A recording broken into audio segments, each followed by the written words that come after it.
Breaking చేస్తున్నాం. పాకిస్తాన్ వక్రబుద్ధి నేపథ్యంలో operation Sindoor దిశ మారింది. ఇప్పటి వరకు పాక్ ప్రేరేపిత ఉగ్రవాదులపై పెట్టిన గురి దయాది సైనిక స్థావరాలే లక్ష్యంగా కొనసాగుతుంది. పాక్ పదే పదే సరిహద్దు గ్రామాలపై విరుచుకుపడడంతో ఆ దేశ మిసైళ్ల దాడులను తప్పుకొడుతూ భారత్ ఎదురు దాడులు చేసింది.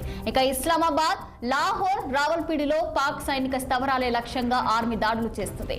తాజాగా పాక్ ఎయిర్ డిఫెన్స్ సిస్టమ్ ను ధ్వంసం చేసింది.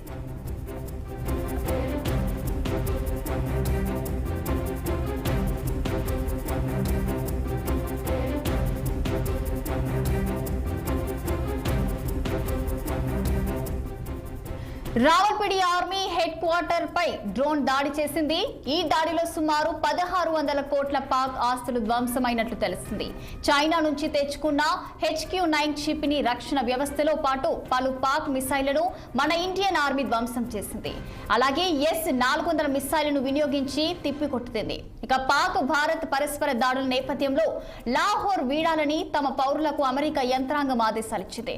ఇక లాహోర్ ఎయిర్పోర్టు పరిసరాలను ఖాళీ చేసి సమీపంలోని షెల్టర్లోకి వెళ్లాలని సూచించారు.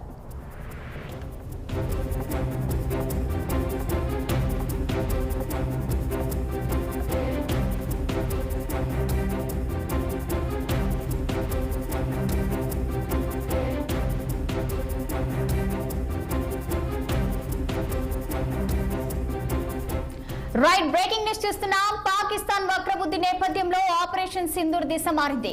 ఇప్పటి వరకు పాక్ ప్రేరేపిత ఉగ్రవాదులపై పెట్టిన గురి దయాది సైనిక స్థావరాలే లక్ష్యంగా కొనసాగుతుంది. పాక్ పదే పదే సరిహద్దు గ్రామాలపై విరుచుకుపడడంతో ఆ దేశ మిసైళ్ల దాడులను తిప్పికొడుతూ భారత్ ఎదురు దాడులు చేసింది. ఇక ఇస్లామాబాద్, లాహోర్, రావల్పూడిలో పాక్ సైనిక స్థావరాలే లక్ష్యంగా ఆర్మీ దాడులు చేస్తుంది. తాజాగా పాక్ ఎయిర్ డిఫెన్స్ సిస్టమ్ ను ధ్వంసం చేసింది.